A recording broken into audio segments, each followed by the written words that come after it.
At the center of Christianity lies a suffering, crucified Messiah. We've just gone through Easter and had a chance to reflect in a fresh and very potent way during this quarantine on what God has done for us as human beings.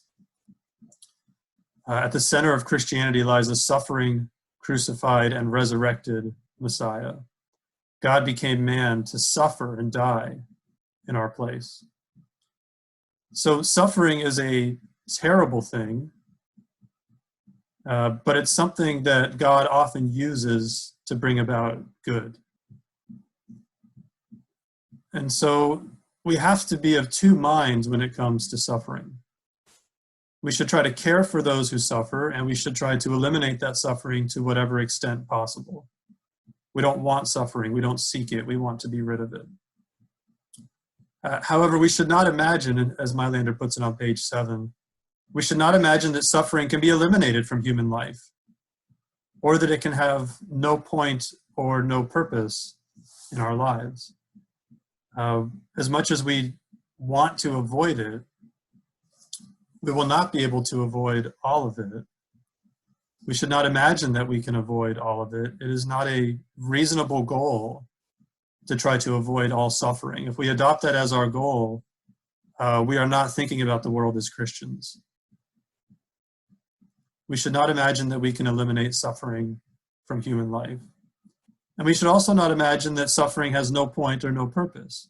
Jesus suffered, and there was the greatest of all purposes in that suffering. And our suffering, too, can often have a purpose, a value to it, not in itself, but for the things that God can bring out of it.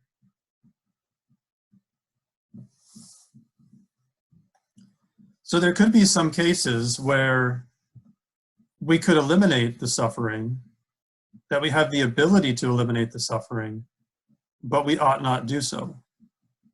Jesus could have come down off the cross at any moment and eliminated all that suffering that he was personally going through at that moment. And yet he didn't. Why? Because there was a greater purpose to it. There was a goal that was being accomplished in it. And it would have been worse for him to do that. So there could be some cases in our lives where we could eliminate certain suffering, and yet we ought not do so. Now, again, we have to be careful here, because suffering itself is not good. Suffering itself is to be avoided in general.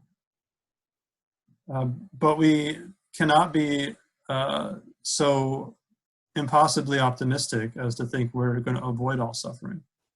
Jesus himself did not do that.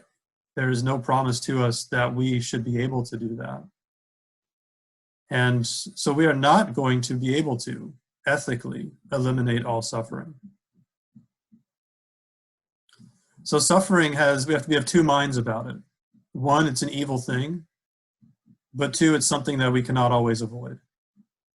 And we will not give in to the temptation in every case to simply eliminate the suffering by shooting up with morphine or whatever else we propose.